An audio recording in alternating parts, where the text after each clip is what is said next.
Happy Thursday. Welcome in, everybody, to GC Live Fowl Balls. The coaching search rolling on for South Carolina after firing head coach Mark Kingston after 7 seasons.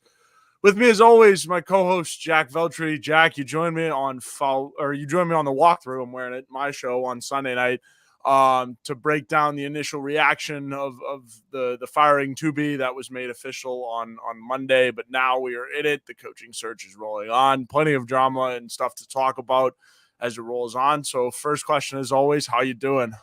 I'm doing good, man. I'm doing good. I think the coaching search is hopefully moving along pretty swiftly here.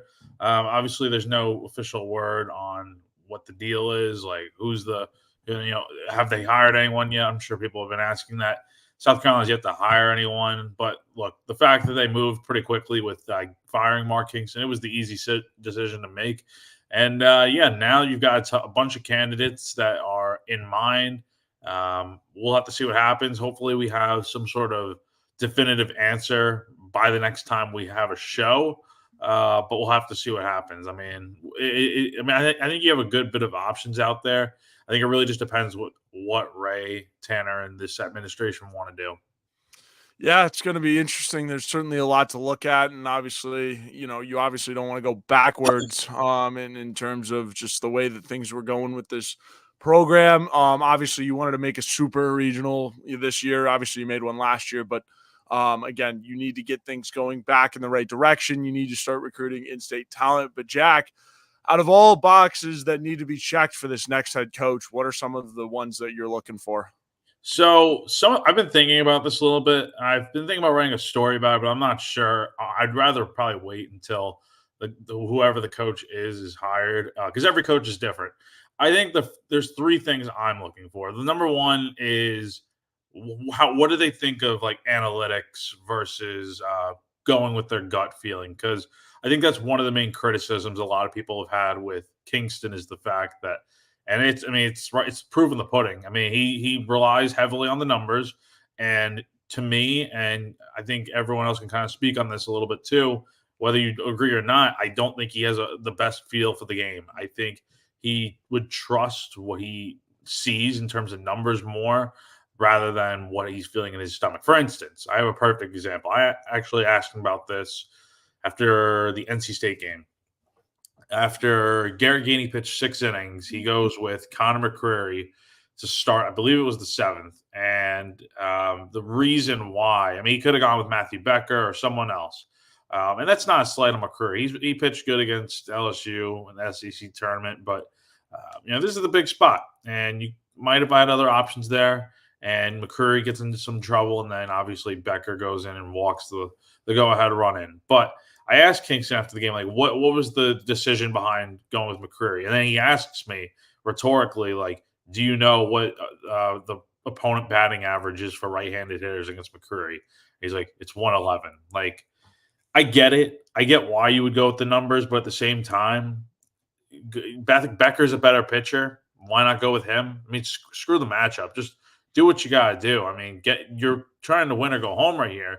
So I don't know. I think that's probably one of the bigger questions I have is, okay, how do they feel about analytics and all that?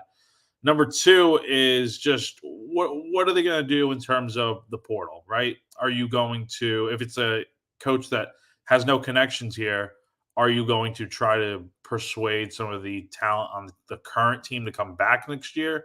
Or are you looking to start more fresh and get some new talent in here? I wouldn't be opposed either way. I thought this year's team was good, but not great. I think that they left some room to be desired. However, I do think there's certain pieces that definitely should come back next year regardless. And I think whatever coach comes in needs to do their homework on specific guys. I mean, do you really want Ethan Petrie to go to a school like LSU or Tennessee or Florida? I mean, one of those. I'm not sure, but I'm just thinking out loud here. I mean, it is possible. You never know. And I think we've seen a lot of guys kind of wait to enter the portal and stuff and see who the new coach is. We haven't really gotten any word yet on any guys specifically. We'll get more of that as they figure out, okay, who's the coach going to be and all that. Because obviously, if it's a guy like Monty Lee, then I think a lot of guys are going to stay. But if it's a different coach, then I don't know. And then just third, I mean, I think it's not really a baseball factor, but it's more like, okay, how are you going to, one, win this fan base over, and two, how are you going to go about connecting with the community? I feel like that's such a big thing that we don't talk about enough.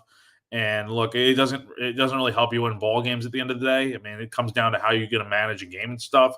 That's another thing. Like, how are you going to be able to manage a game? I mean, what goes into it? And that kind of goes back to that analytics discussion. But we see guys like Shane Beamer and Dawn Staley and people like that are so heavily involved in the Gamecock community, and the fans love that. Obviously, with Mark Kingston, he was a little more reserved, a little more quiet, kept to himself, and I don't think that rubs people off the wrong way. It's just who he is, and I think with the next coach, I'm not saying it's going to be going out into the public and hanging out with everyone and stuff.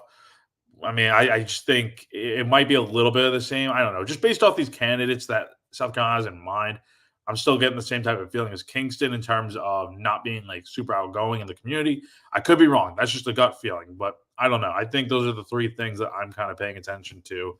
And there's obviously more, but those are just the three off the top of my head that I'm thinking of. Yeah, most definitely, Jack. A couple of things that I like that you said there. One being the whole gut instinct thing. Relying on analytics too much can bite you in the butt, and we saw that with Coach Kingston. But also, I mean, the moment that stuck out for me was the stealing home against LSU, the first game that led to all of the madness in the first place. I don't think Ray would have ever done that or even tried it or anything like that. So, or traditional, kind of, or in that spot, you know what I'm saying? So tough situation. And again, I think recruiting's one thing, but you look at obviously, and we'll talk about this too. I'll get your opinion on this, but obviously the 2024 class is very big in support of Monty Lee. And now it brings the question: is it worth losing a class if you don't wind up hiring Monty Lee, or do you want to take the flyer on Monty and then potentially see play with the whole mediocrity debate again? Yeah, so I don't know about Lee, honestly. Like, all right, look, I've seen. I think I threw up. Yeah, I had a post on the forums yesterday, just straight up asking, what would your reaction be to if Monty Lee were the head coach? And obviously, it was just a curious question. Nothing implied there or anything, or no hidden messages. Just Yeah. straight up, what would you think? And I think a lot of people were. I think some were like, okay, I could get behind Lee, but I think for the most part, it would just be another run of the mill hire. It would, I mean, it would Monty Lee be much better than Mark Kingston? That's kind of where I'm at with this whole thing. I mean, you look at his time at Clemson; he had 4 straight regional appearances at Clemson, never got further beyond that. And then the COVID year happened, so that shut things down.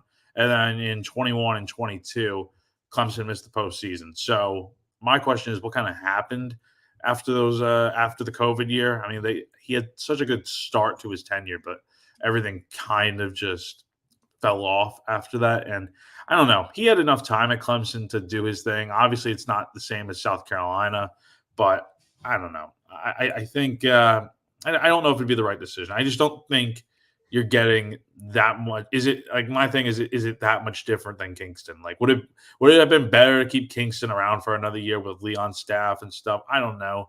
I just don't think you get that much better. And then you also have to think about it this way: if you were to bring on Monty Lee, who would be on Yeah. staff, right? Would you retain Matt Williams as pitching coach, Joey Holcomb as a hitting coach? Who else would you bring on? Because there's also going to be the role of associate head coach and recruiting coordinator and all that. And maybe Monty is still serving as recruiting coordinator just because he does a great job recruiting.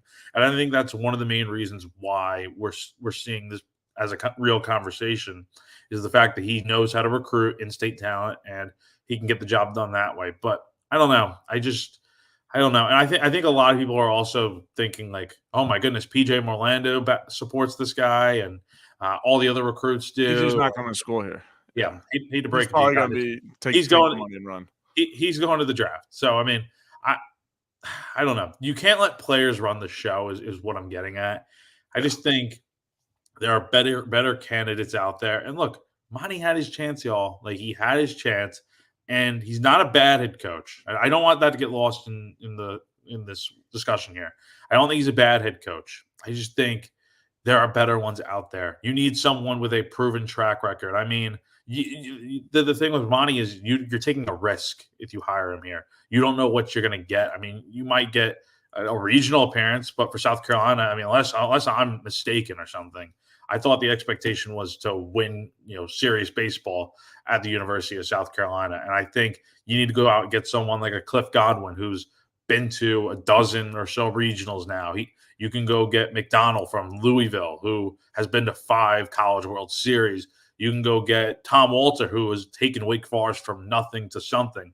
And the same goes for Chris Pollard. I mean, I don't know. I just think if you hire Monty or even Landon Powell, and there's no disrespect towards Landon Powell, I think he's a great coach and all that. But the thing with him is, it's a whole nother topic. He doesn't have the D1 experience that I think people are talking about here. And look, with Landon Powell, would you ever hire him if he weren't a former Gamecock? Would you even know his name? And I don't think so. I don't think it would. Exactly. We've beaten the dead horse already at this point. It's just, look, I don't know. I don't know what is going to be totally different about Monty compared to Kingston, but we'll have to see. Yeah, absolutely. Fat Boy, checking in as always. Appreciate checking in. I guarantee we won't lose recruits to Vandy and LSU.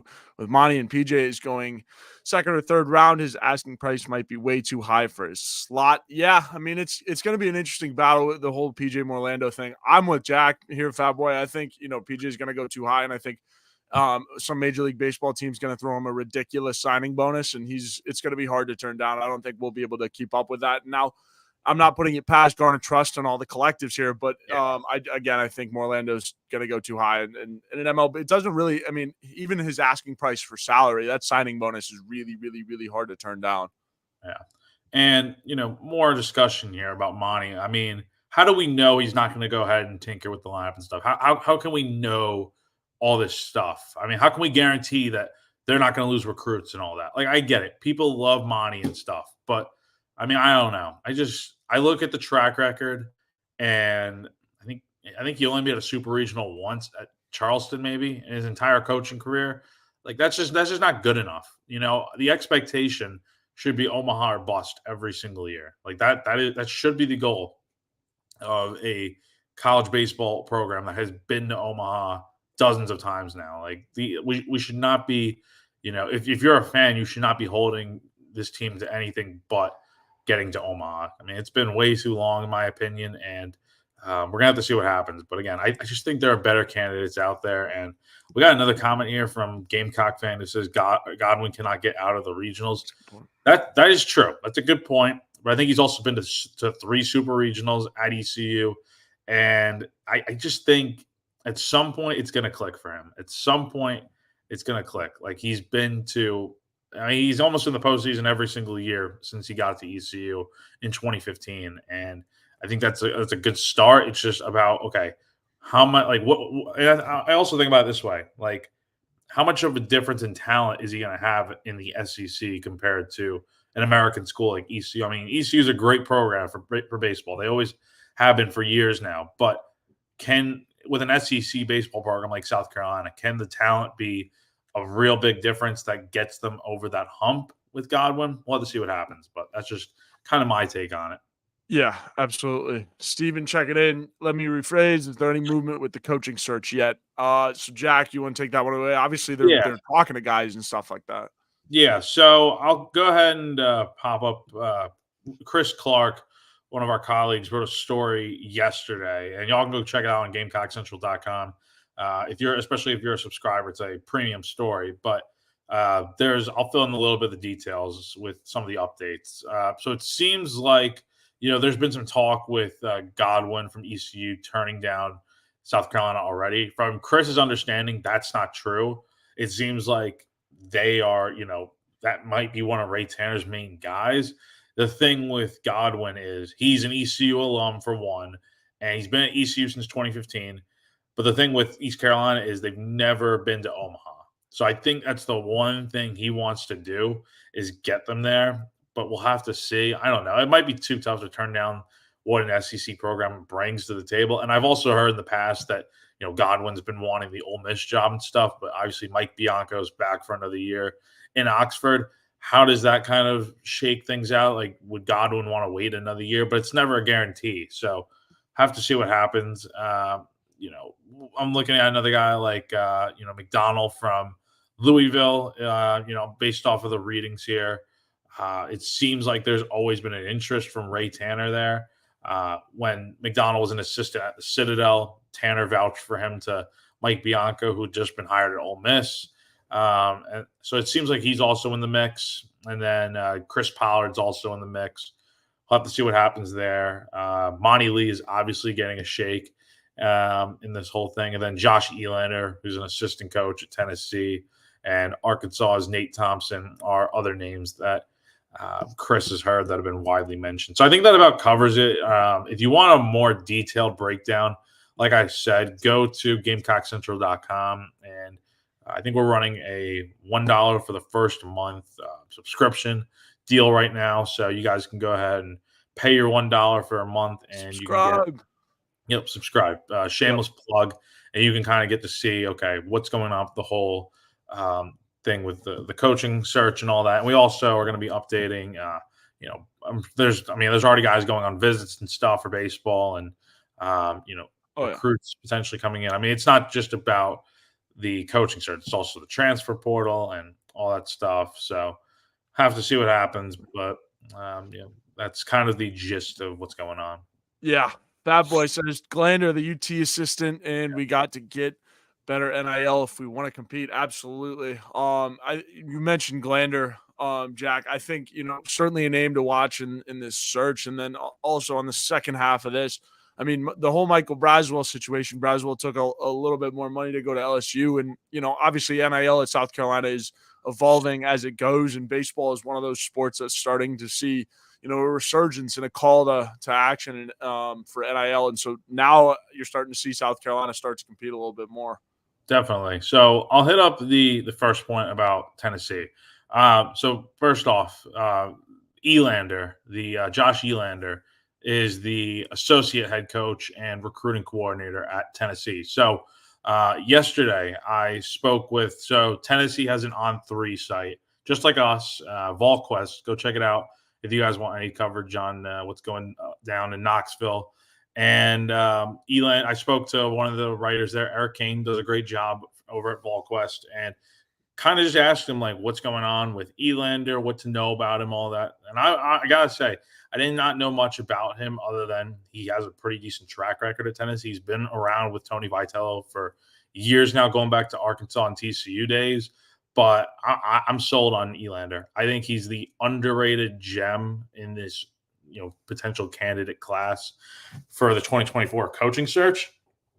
And I just think he does a lot of things behind the scenes that people don't, get to see. I mean, you can go check out, I wrote a story about all this in detail yesterday, kind of breaking down Elander and stuff. But, he's brought in 6 of the top 15 recruited classes since 2017 or 2018, since he got to Tennessee with Vitello. And then he also works with the hitters. He's a catcher by trade.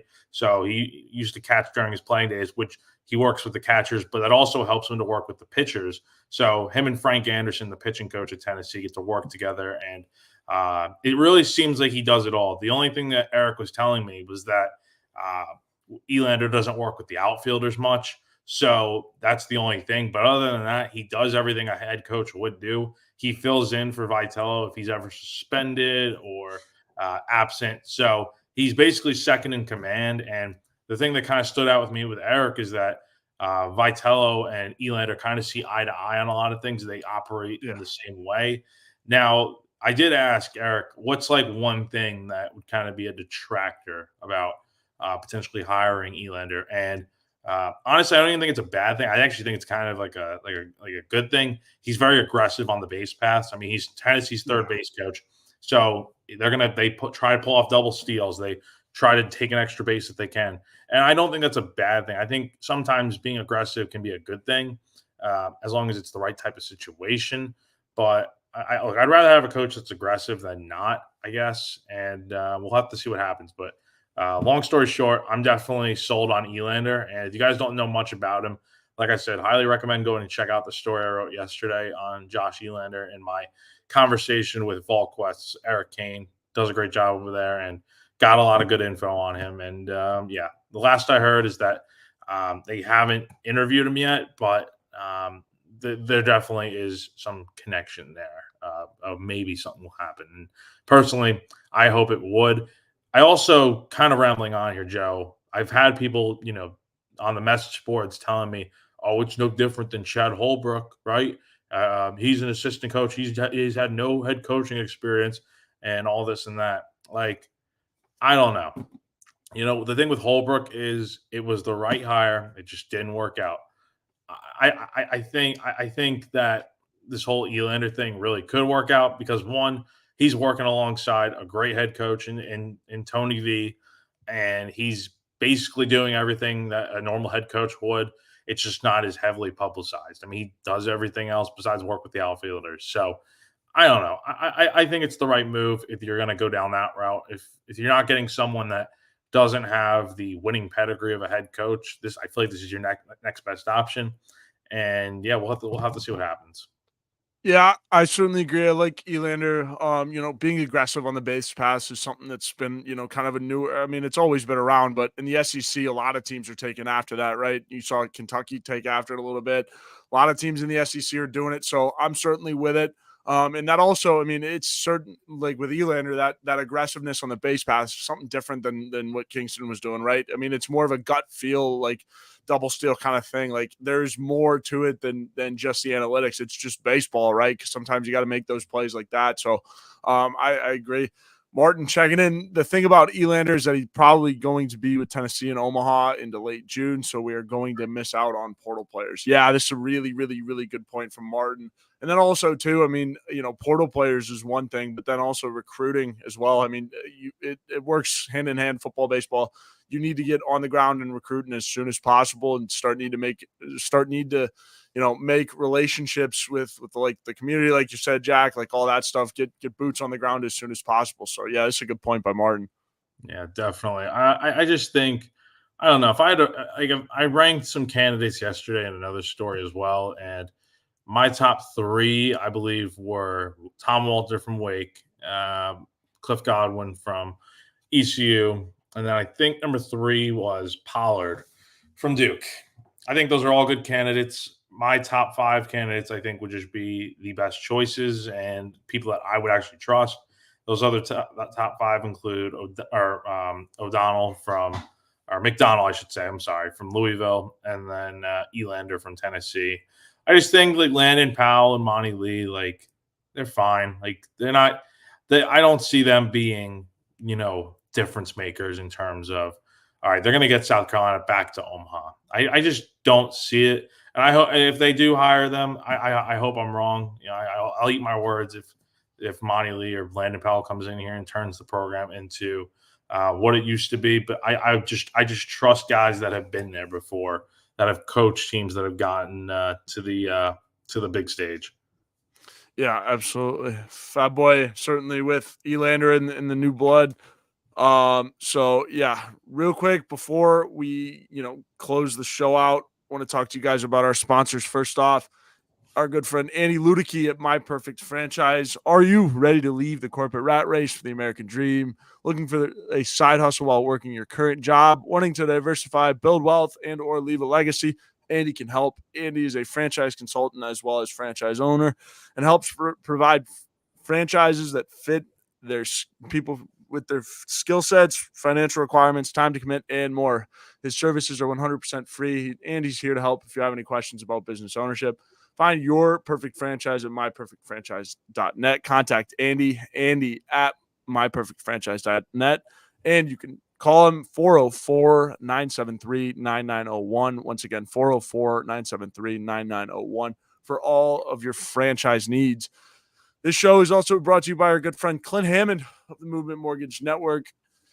In need of help with your mortgage, call on our good friend Clint Hammond of the Movement Mortgage Network. He's been in the mortgage industry since 2003, which allows him to help everyone from the first-time home buyer to the complicated and complex jumbo buyer. Whether you're looking to purchase a new home or refinance. Nothing is more important than a well-thought-out financial strategy that comes with 5-star customer service.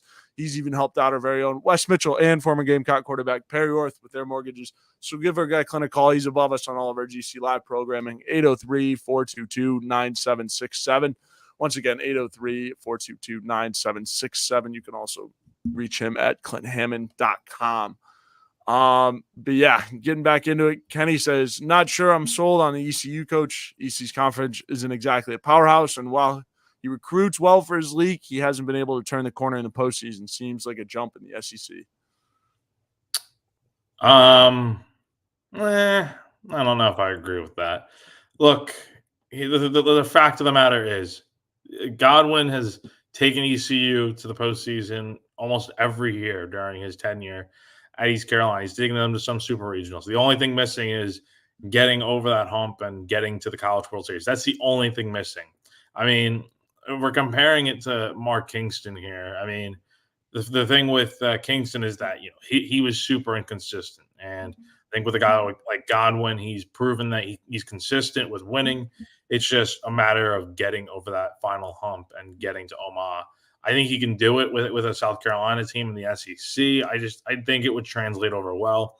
If you're able to bring in some of those guys from East Carolina to USC, I think it could work out really well on top of getting some other players in the portal and stuff. Because who knows what happens if you hire a guy from the outside that's not Monty Lee or Landon Powell. But have to see what happens. I don't know. There's a bunch of good candidates out there. I don't think you can really go wrong with any of those ACC coaches or anything, or any coaches in the state of North Carolina or Elander. I think there's a lot of good options there. So let's see what happens. Yeah, absolutely. Well, Jack, we already hit the ads. I mean, we do give predictions on this show at the end of it. I mean, do you want to predict who the next head coach will be? It's too early. I mean, I don't know, because I don't know if we'll have one by this time next week. I mean, maybe, but I hope we do. We'll have to see. If I had to go with my gut feeling, I think they're going to go Godwin. I think they're going to find a way to pull the trigger. Now there's a big caveat to all this, and we haven't really talked about it yet. And I'm going to be critical here for a second. South Carolina and Ray Tanner, they have to be able to spend money on this hire. They cannot cheap out. You cannot cheap out and expect to win. And it's not just hiring a new coach that goes into all this. You have to basically, if you're hiring from the outside, you're going to have to hire a whole new staff. You're potentially looking at stadium refurbishments, because Founders Park is it was built back in what, or it was opened back in what, 09? Pretty good shape. Yeah, it's still in pretty good shape. But there's other SEC schools out there that have newer ballparks. I mean, Tennessee, for instance, is undergoing major renovations. I think they're almost done with refurbishing that whole ballpark. The only thing left is, I think when I was there in May, they were going to demolish the press box and rebuild it to make it brand new. So, I mean, look, other teams out there are going out big. I mean, I think back to when Kevin O'Sullivan was one of the guys in line to, for this job back in 2017. The only thing that happened was he didn't get hired because, one, Florida won the College World Series in 2017, and he was promised a new ballpark, and it was built, I believe, for the 2020 season. So I think there's a lot of things that go into it. It's not just simple as hire a head coach and all that. You have to be able to fork out money to get the guys that you want. And I think if you're going to fork out money, I think you're going to have to probably pay about $1 million at least to get Godwin. I mean, he makes under $1 million at ECU right now, but I think he's definitely deserving. Any of those top 4 coaches before Elander that I've talked about would probably require at least $1 million. So can't be cheap. You're going to have to hire someone that is worth the money.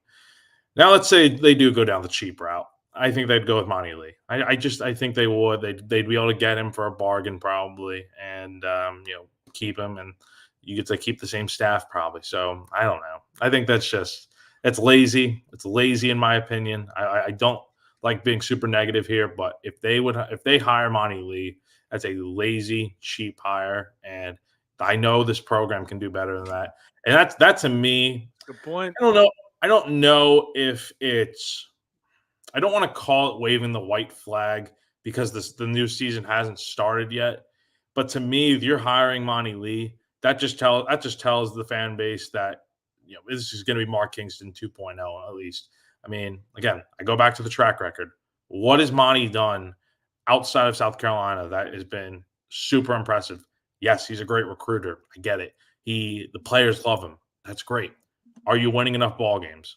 I mean, his track record at Clemson, 4 regionals and never got to a super there, and then missed the postseason in his last 2 years.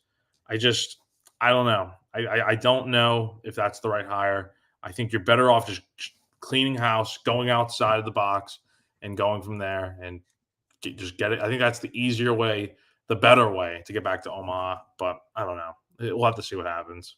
We'll have to see what happens. I would certainly like, kind of a different one or a different coach. No hiring from within. Spend money, like you said, Jack. I wouldn't mind going see, a different viewpoint, like an Elander or a Godwin, right? So it'll be interesting to see who they wind up hiring. This is a good, point from Corey. He did have 3 40-plus wins before COVID. At the end of the day, players have to make plays too. Yeah, it's a good point. Yeah. It's a good point. Yeah. Jack, I know we want to wrap things up here, but I'll let you throw this in real quick. Yeah, definitely. I think at the end of the day, look, your coach is only as good as your players are. Look, the coach is the one that makes the big decisions and stuff that can change the course of the game. But like we've seen this year, your players have to execute. You can't go 0 for 20 with runners in scoring position in a regional, expect to get out and make it to supers. That's not possible. And that's what we saw with South Carolina this past weekend. At the end of the day, look, I try not to, blame these players for all the faults because that's not fair. And coaches at the end of the day are the ones to be held accountable. But I think at the same time, you got to get the most out of your players. And South Carolina just didn't do that this year. So I don't know. I hope whoever does come in is able to make a big change here. It's gonna take something really different to get the job done, in my opinion. Whatever's been going on the last 7 years hasn't been working. I mean, they've come close to getting to Omaha, but close isn't good enough here. And look, we want to talk about, how South Carolina had a good season and stuff, but they're still looking to have great seasons. And getting to the NCAA tournament is a good season in a conference as good as the SEC. I think that's just not the right mentality to have. I don't know what's happened to the program that used to be all about Omaha or bust, but we'll have to see what happens. And I'm definitely interested to see whatever happens over these next few weeks. And it's going to be interesting, but we'll have to see what happens. Yeah, absolutely. Well, appreciate everyone tuning in to this week's edition of GC Live Fowl Balls. Again, as always, we will be live again next week around the same time, 2 o'clock, 3 o'clock, Thursday afternoons. You guys know the drill. If you missed any of our show, you can go back and watch it on the GC YouTube channel. Also subscribe. And if you missed us, hit the little bell icon next to the subscribe button so you don't miss us next time. You can get in here, comment, join us live, and add to the chatter already. So appreciate everyone tuning in, and we will see you again next week.